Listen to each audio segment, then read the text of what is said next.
For those people in the fossil fuel industry, it is a simple truth that your business is going to go away.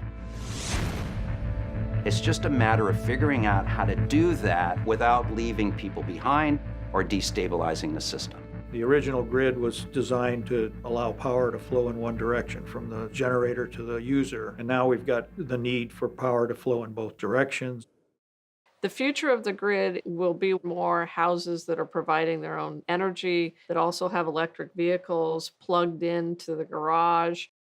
Well, that takes the utility completely out of the loop. So either you transform and adapt or get out of the way. In 6 states across the country, power companies are fighting to change the rules. We understand that their bottom line is investment. They've got to turn a profit. The utility does not want to advance solar, other than if they own it. They see rooftop solar as a out-and-out competitor. These electric monopolies need to understand there's an energy revolution going on. Shouldn't I have the freedom to put solar panels up on my roof if I want? Should there really be a utility telling me, no, you can't do that? If they keep trying to push that, more and more people are just gonna disconnect from the grid.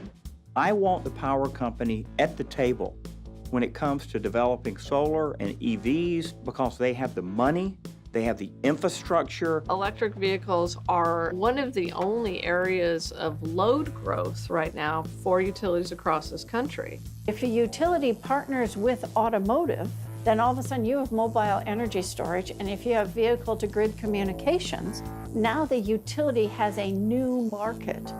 You have to adapt your business model. You need to be supporting the electric car industry, because the bottom line is they're burning your electrons that you make a profit off of. To an average consumer, they want the light to come on when they flip the switch, and they want to be able to pay the bill. We've got people who actually have a higher utility bill than they do a mortgage on their house. You don't really have the appreciation of electricity until you don't have it. The electric grid was originally designed to last 50 years, and in many cases, it's over 100 years old. If we lost power for 2 weeks in the summer, it would be a humanitarian crisis of major proportions. Many of our bases are at the end of the power line.